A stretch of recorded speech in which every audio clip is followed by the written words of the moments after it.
Namaskar, Honorable Prime Minister Sir.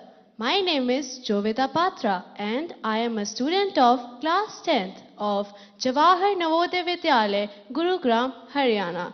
It's my privilege and great honor to participate in the Pariksha Pe Charcha 2023. Honorable Prime Minister Sir, my question to you is, being an average student, how can I focus on my studies? Kindly guide me on this issue. Thank you, sir. धन्यवाद जोविता। माननीय प्रधानमंत्री जी, जोविता पात्रा एक average student आपसे exam में कैसे बेहतर करे इसके बारे में आपसे मार्गदर्शन चाहते हैं। कृपया उनका मार्गदर्शन करें। माननीय प्रधानमंत्री जी। सबसे पहले तो मैं आपको बधाई देता हूं कि आपको पता है कि आप एवरेज हैं।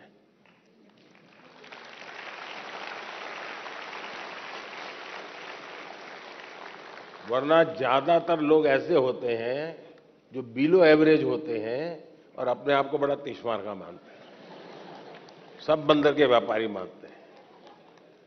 तो मैं सबसे पहले आपको और आपके माता पिता जी को भी बधाई देता हूं।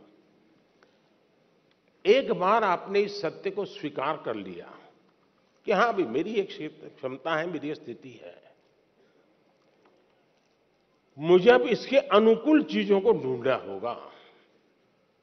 मुझे बहुत बड़े तीसमारखा बनने की जरूरत नहीं है।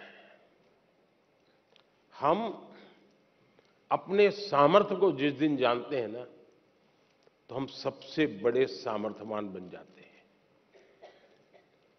जो लोग खुद के सामर्थ्य को नहीं जानते हैं, उनको सामर्थ्यवान बनने में बहुत सारी रुकावटें आती हैं। इसलिए इस स्थिति को जानना, ये अपने आप में ईश्वर ने आपको शक्ति दी है, आपके टीचर्स ने शक्ति दी है, आपके परिवार ने शक्ति दी है। और मैं तो चाहूंगा हर मां बाप से, आप बच्चों का सही मूल्यांकन कीजिए। उनको उनके अंदर हीन भावना पैदा होने मत दीजिए, लेकिन सही मूल्यांकन कीजिए। कभी कभी आप लोग उसको कोई बहुत बड़ी महंगी चीज लानी है तो आप आराम से उसको कहें, नहीं भैया अपने घर की इतनी ताकत नहीं है, ये चीज हम नहीं ला पाएंगे, ऐसा करो 2 साल इंतजार करो। उसमें कुछ बुरा नहीं है। अगर आप घर की स्थिति के संबंध में बच्चे से एनालिसिस करते हैं तो उसमें कुछ बुरा नहीं है। और इसलिए हम एक सामान्य स्तर के व्यक्ति हैं और ज्यादातर लोग सामान्य स्तर के ही होते हैं जी। एक्स्ट्रा ऑर्डिनरी बहुत कम लोग होते हैं जी। लेकिन सामान्य लोग असामान्य काम करते हैं, और जब सामान्य व्यक्ति असामान्य काम करते हैं तब वो कहीं ऊंचाई पर चले जाते हैं, एवरेज के मानदंड को तोड़ करके निकल जाते हैं।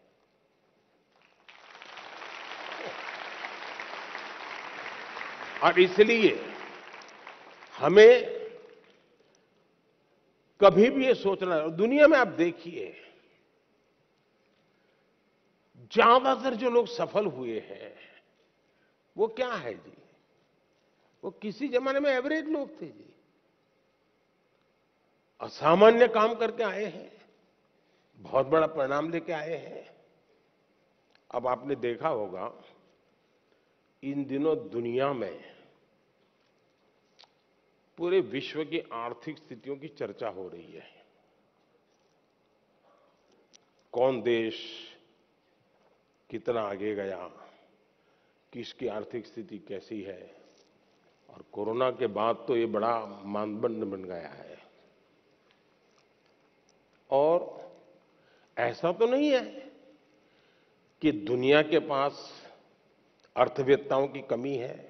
बड़े बड़े नोबेल प्राइज विनर हैं जो गाइड कर सकते हैं कि ऐसा करने से आर्थिक स्थिति ऐसी बनेगी, ऐसा करने से ऐसी आर्थिक स्थिति। कोई कमी नहीं है। ज्ञान का प्रवाह बांटने वाले तो हर गली मोहल्ले में आजकल अवेलेबल है, और कुछ विद्वान भी अवेलेबल है जिन्होंने बहुत कुछ किया है। लेकिन हमने देखा है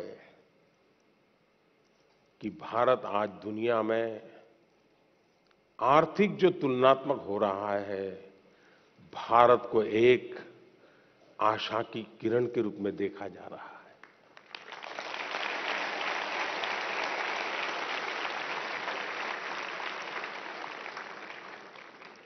आपने 2-3 साल पहले देखा होगा, हमारी सरकार के विषय में यही लिखा जाता था कि इनके पास कोई इकोनॉमिस्ट नहीं है, सब एवरेज लोग हैं, प्राइम मिनिस्टर को भी इकोनॉमिक्स का कोई ज्ञान नहीं, ऐसा ही लिखा जाता था।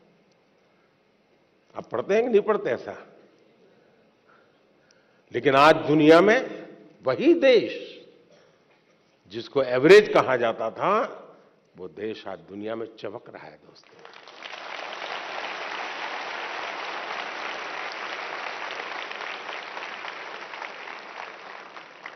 और इसलिए हम इस प्रेशर में न रहे दोस्तों कि आप एक्स्ट्रा ऑर्डिनरी नहीं है, और दूसरी बात, आप एवरेज भी होंगे, आपके भीतर कुछ न कुछ तो एक्स्ट्रा ऑर्डिनरी होगा ही होगा। और जो एक्स्ट्रा ऑर्डिनरी है उनके भीतर भी कुछ न कुछ एवरेज होगा। हर एक के पास ईश्वर ने एक अभूतपूर्व क्षमता दी होती है, बस आपको उसको पहचानना है, उसको खाद पानी डालना है, आप बहुत तेजी से आके निकल जाएंगे, ये मेरा विश्वास है।